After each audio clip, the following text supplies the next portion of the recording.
জুবিন গার্গের রহস্য মৃত্যু মামলায় আজ তৃতীয় শুনানি গুয়াহাটির সিজেএম আদালতে। শুনানি 7 অভিযুক্ত এখন বিচার বিভাগীয় হেফাজতে। আজ ভার্চুয়াল আদালতে হাজিরার সম্ভাবনা 7 অভিযুক্তের, খবর সূত্রের। এর আগে শুনানি হয়েছিল 16ই ডিসেম্বর। যেমনটা জানাচ্ছিলাম, আজ তৃতীয় শুনানি জুবিন গার্গের রহস্য মৃত্যু মামলায়। আজ তৃতীয় শুনানি গুয়াহাটির সিজেএম আদালতে। শুনানি 7 অভিযুক্ত এখনো পর্যন্ত বিচার বিভাগীয় হেফাজতে।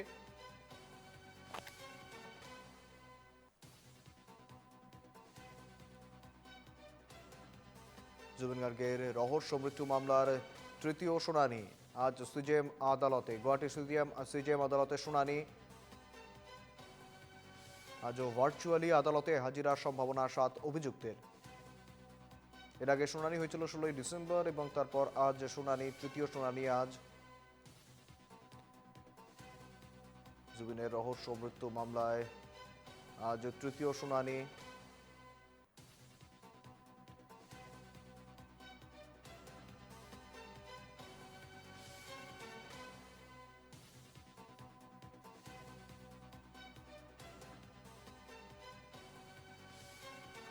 জুবিন গার্গের রহস্য মৃত্যু মামলায় আজ তৃতীয় শুনানি গুয়াহাটির সিজেএম আদালতে। শুনানি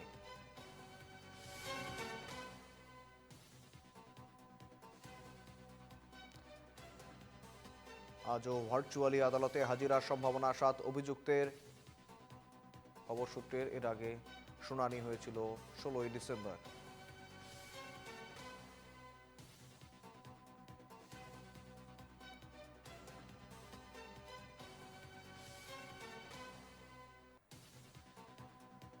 গত 19শে সেপ্টেম্বর জুবিনের রহস্য মৃত্যুর পর কার্যত রাজ্য জুড়ে প্রতিবাদ বাড়ছিল এবং তার পর থেকে এখনো পর্যন্ত justice for Zubeen Garg trend করে চলেছে সোশ্যাল মিডিয়া জুড়ে। এবং সেক্ষেত্রে সিটের যে বিশেষ তদন্তকারী দল গঠন হয়েছিল, সেক্ষেত্রে তাদের চার্জশিট জমা করেছিল। প্রায় 3,500 পাতার চার্জশিট জমা হয় এবং সেখানে মূলত শ্যামকানু, সিদ্ধার্থ সহ অমৃতপ্রভা বেশ কয়েকজনের বিরুদ্ধে খুনের ধারা যোগ করা হয় এবং সেখানে সেই চার্জশিটে কার্যত জুবিনকে খুন করা হয়েছে বলে উল্লেখ করা হয়। এবং সেই মামলার আজ তৃতীয় শুনানি।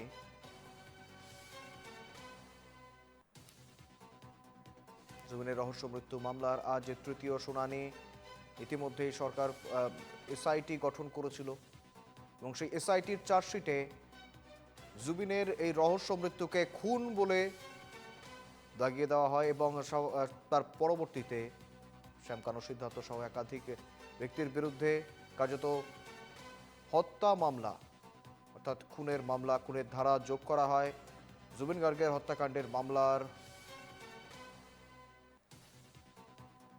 এবং এই ঘটনায় যে বড় আপডেট উঠে আসে, জুবিন গার্গের হত্যাকাণ্ডের মামলায় অন্যতম অভিযুক্ত অমৃতপ্রভা মহন্তের জামিন আবেদন দাখিল এবং জেলা দায়রা আদালতে অমৃতপ্রভা জামিন আবেদন দাখিল। বিচারপতি গৌতম মহন্তের আদালতে এই জামিনের আবেদনের শুনানি চলছে। অমৃতপ্রভার পক্ষে আদালতে সওয়াল করছেন প্রবীণ আইনজীবী আনন্দ ভূঁইয়া। অভিযুক্ত অমৃতপ্রভা মহন্ত বর্তমানে বিচার বিভাগীয় হেফাজতে হাফলং কারাগারে বন্দী রয়েছেন। আরো বিস্তারিত জানবো, সঙ্গে রয়েছেন প্রতিনিধি মৃদুল নাথ। মৃদুল, কার্যত অমৃতপ্রভার জামিনের আবেদন দাখিল করা হয়েছে এবং পাশাপাশি আজ তৃতীয় শুনানি রয়েছে, সব মিলিয়ে ঠিক কি আপডেট রয়েছে?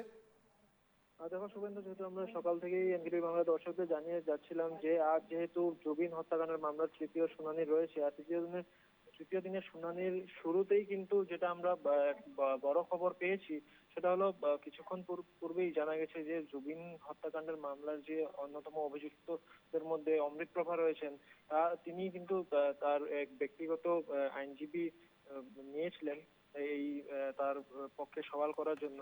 তিনি কিন্তু যে আইনজীবী আন- জ্যেষ্ঠ আইনজীবী আনন্দ ভূঁইয়া, ওনার নাম, তিনি কিন্তু এই মুহূর্তে যেটা আমরা জানতে পেরেছি যে আদালতে তার অমৃতপ্রভার হয়ে সওয়াল করেছেন এবং তার জামিন আবেদন দাখিল করেছেন। ঠিক আছে, তো জামিন আবেদন দাখিল করায় এখন এই মুহূর্তে যে কোর্টের আদালতের ভেতরে এই যে বিষয়ের জন্য তার আবেদনের যে মামলাটা সেই নিয়ে শুনানি চলছে। এবং পাশাপাশি আমরা দেখতে পেয়েছি যে কিছুক্ষণ আগে জুবিনের পত্নী গরিমা গার্গ, তিনিও কিন্তু আদালতে উপস্থিত হয়েছেন। তো সব মিলিয়ে এখন একদিকে নজর নজর থাকবে যে এই যে যে জ্যেষ্ঠ আইনজীবী রয়েছেন আনন্দ ভুঁইয়া, তিনি যে অমৃত প্রভার হয়ে যে সওয়াল করছেন বা তার যে জামিন আবেদন দাখিল করেছেন, সেদিকে কিন্তু সকলের নজর থাকবে। কারণ যেহেতু চার্জশিটে যে লম্বা চার্জশিট ছিল জুবিন হত্যাকাণ্ডের, সেই চার্জশিটে কিন্তু বিভিন্ন বিস্ফোরক তথ্য কিন্তু অমৃত প্রভার বিরুদ্ধে উঠে এসেছিল, যে জুবিনের সাথে সে রাতে একই রুমে ছিল,